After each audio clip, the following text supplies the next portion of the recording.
Hello बालको, आज हम बात करेंगे क्लास 10 की सभी रासायनिक अभिक्रियाओं को एक साथ। ठीक है, तो रासायनिक अभिक्रियाओं के जितने भी प्रकार हैं मैं एक साथ समझाऊंगा और आपको समझ लेना है।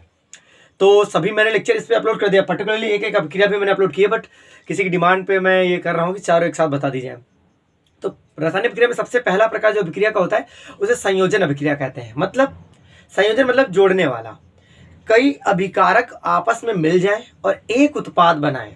मतलब जैसे दूध, चावल, चीनी सब मिला के खीर बनती है ना, वैसे ही होता है। बहुत सारे अभिकारक मिल जाएं और एक उत्पाद बने, तो ऐसी अभिक्रिया को संयोजन अभिक्रिया कहते हैं।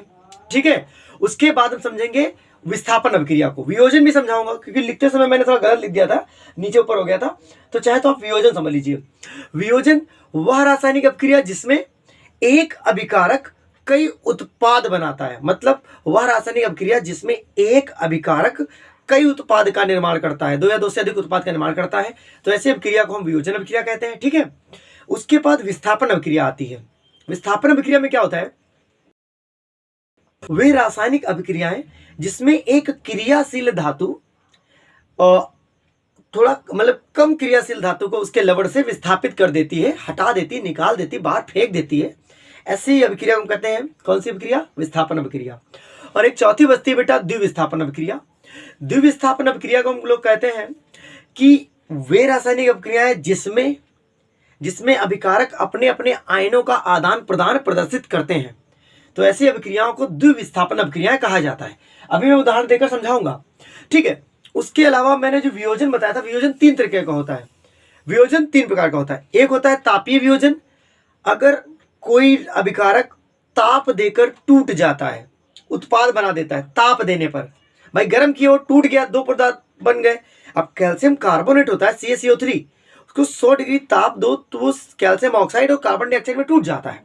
कैल्शियम कार्बोनेट एक ही था, लेकिन जब टूट कर बना 100 डिग्री पर, तो CO2 और कैल्शियम ऑक्साइड दो प्रोडक्ट बने, दो उत्पाद बने। समझे? तो ये तापीय वियोजन हो गया। कभी कभी वियोजन विद्युत देकर कराते हैं कि विद्युत की उपस्थिति में अभिकारक टूट जाता है, तो विद्युत वियोजन होता है। कभी कभी कोई यौगिक प्रकाश सनलाइट की उपस्थिति में टूट जाता है, तो हम ऐसे वियोजन को प्रकाशीय वियोजन कहते हैं। अब यहां पर बेटा मैंने लिखा है वो परिभाषा आप नोट कर। ये रासायनिक अभिक्रियाएं जिनमें दो या दो से अधिक अभिकारक मिलकर एकल उत्पाद का निर्माण करते हैं, तो ऐसी अभिक्रिया को संयोजन अभिक्रिया कहा जाता है। उदाहरण, कैल्शियम ऑक्साइड और कार्बन डाइऑक्साइड दोनों मिल जाते हैं तो कैल्शियम कार्बोनेट बन जाता है। ठीक। विस्थापन अभिक्रिया क्या होती है? वे रासायनिक अभिक्रियाएं जिनमें अधिक क्रियाशील धातु कम क्रियाशील धातु को उसके लवण से विस्थापित कर देती है, तो ऐसी अभिक्रिया को विस्थापन अभिक्रिया कहते हैं। जिंक ज्यादा क्रियाशील है कॉपर से, तो कॉपर इसको मारता है, बाहर निकाल फेंक देता है, तो खुद उसके साथ चिपक जाता है। ठीक है, विस्थापन आ गया। द्विविस्थापन क्या है? वे रासायनिक अभिक्रियाएं जिनमें अभिकारक अपने अपने आयनों का आदान प्रदान प्रदर्शित करते हैं, तो ऐसी अभिक्रिया को द्विविस्थापन अभिक्रिया कहते हैं। जैसे देखो, सिल्वर है, सिल्वर ने इसके Cl को ले लिया, AgCl बना दिया। Na ने इसके NO3 को ले लिया, NO3 बनाने, दोनों ने अपने अपने आयन को अदला बदला, इसे द्विविस्थापन कहते हैं। द्विविस्थापन, दोनों अपने अपने आयनों को बदल रहे हैं। थर्ड बेटा होती है वियोजन अभिक्रिया। मैंने इसका उदाहरण नहीं लिखा है, अभी लिखूंगा मैं। तो वे रासायनिक अभिक्रियाएं जिनमें एकल अभिकारक दो या दो से अधिक उत्पाद का निर्माण करता है, तो बेटा इतना स्क्रीनशॉट लो और लिखो, बाकी उदाहरण मैं देने जा रहा हूं।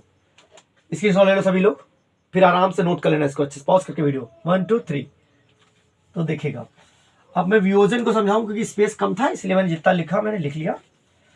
अब समझेंगे वियोजन के अभिक्रिया जो है उसके उदाहरण क्या है। देखो, सबसे पहले वियोजन के लिए तुम यही एग्जांपल लिख लो, CaCO3 कैल्शियम कार्बोनेट, 100 डिग्री पर इसको गर्म करोगे तो कैल्शियम ऑक्साइड और कार्बन डाइऑक्साइड निकलकर बाहर हो जाएगी। ठीक है, ये वियोजन का उदाहरण है। लेकिन कौन सा वियोजन बेटा? ये तापीय वियोजन है। कैसा बेटा? तापीय वियोजन। याद रखना, पेपर में पहचानने के लिए भी आता है। तो तापीय वियोजन मतलब ताप देकर आपने तोड़ डाला इसको। दूसरा केस क्या हो सकता है? आप मान ली आपके पास सोडियम क्लोराइड है, इसमें आपने विद्युत दे दी, विद्युत। अब विद्युत देने पर सोडियम क्लोराइड टूटा कैसे? सोडियम बनेगा प्लस क्लोरीन गैस बनेगी। बैलेंस करने के लिए दो क्लोरीन है, यहाँ एक है, दूसरे का पूरे को 2 से गुणा करेंगे। ऐसा नहीं कि इसको कर देंगे, ये ना करना कभी भी बैलेंस करने से, इसको यहां से नहीं करना, पूरे से मल्टीप्लाई होता है। सोडियम 2 हो गए, इसको भी 2 कर लो। ये क्या हो जाए बेटा, विद्युत वियोजन हो गया, आपको आ गया होगा। एक प्रकाशी वियोजन है बेटा, ये लिख लो विद्युत वियोजन। आप प्रकाशी वियोजन देखो बेटा, प्रकाशी वियोजन में कहा जाता है सिल्वर क्लोराइड को कभी धूप में, सिल्वर क्लोराइड को कभी धूप में नहीं रखना चाहिए, क्योंकि ये Ag प्लस क्लोरीन में टूट जाता है। यहां पर बेटा सनलाइट है, ये सनलाइट का प्रेजेंटेशन होता है ऐसे, एच न्यू फोटोन ऊर्जा कहते हैं। इसकी प्रेजेंस में Ag प्लस Cl2 टूट जाता है। बैलेंस करने का तरीका यही है कि 2 मोल इसके ले लो। प्रकाशी वियोजन है, पेपर में आता है। यदि वियोजन प्रकाश की सहायता से होता है उससे प्रकाशी वियोजन कहते हैं। 2Ag कर लो, 2 Cl है, Cl2 दिख रहा है। तो बेटा ये थी आपकी रासायनिक अभिक्रियाएं, ठीक है, ये लिख लिया आपने। अब 2 और बता दे रहा हूं, बस तुम ध्यान रखो, पेपर में ही सब आता है और कुछ नहीं आएगा।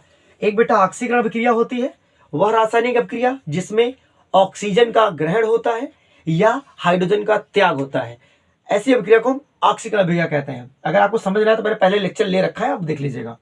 जैसे कॉपर है, अगर इसकी ऑक्सीजन की वजह से क्रिया कराओगे तो ये CO बना लेगा। बैलेंस करने के लिए 2 यहां लगाओ, 2 यहां लगाओ, ऑटोमेटिक बैलेंस हो जाएगा। 2 कॉपर 2 कॉपर, 2 ऑक्सीजन 2 ऑक्सीजन। ये क्या है बेटा, ऑक्सीकरण है। क्या है बेटा, ऑक्सीकरण। और इसी तरह अगर तुमने H2 लगा लिया तो इसका हाइड्रोजन, ये क्या होगा, ऑक्सीजन का त्याग हो जाएगा, अपचयन। क्या हो जाएगा बेटा, अपचयन। तो एक पेपर में ये ऑक्सीकरण का उदाहरण है, ये किसका है बेटा, अपचयन का। इसे उपचयन भी बोलते हैं बेटा। क्या बोलते हैं, ऑक्सीकरण को उपचयन भी बोलते हैं।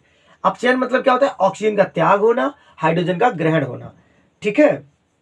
तो ये लिख के आप अपचयन को भी समझा देंगे। तो ऑक्सीकरण, अपचयन, सारी बातें मैंने समझा दी। मिलेंगे नेक्स्ट वीडियो में, तब तक टाटा बाय बाय।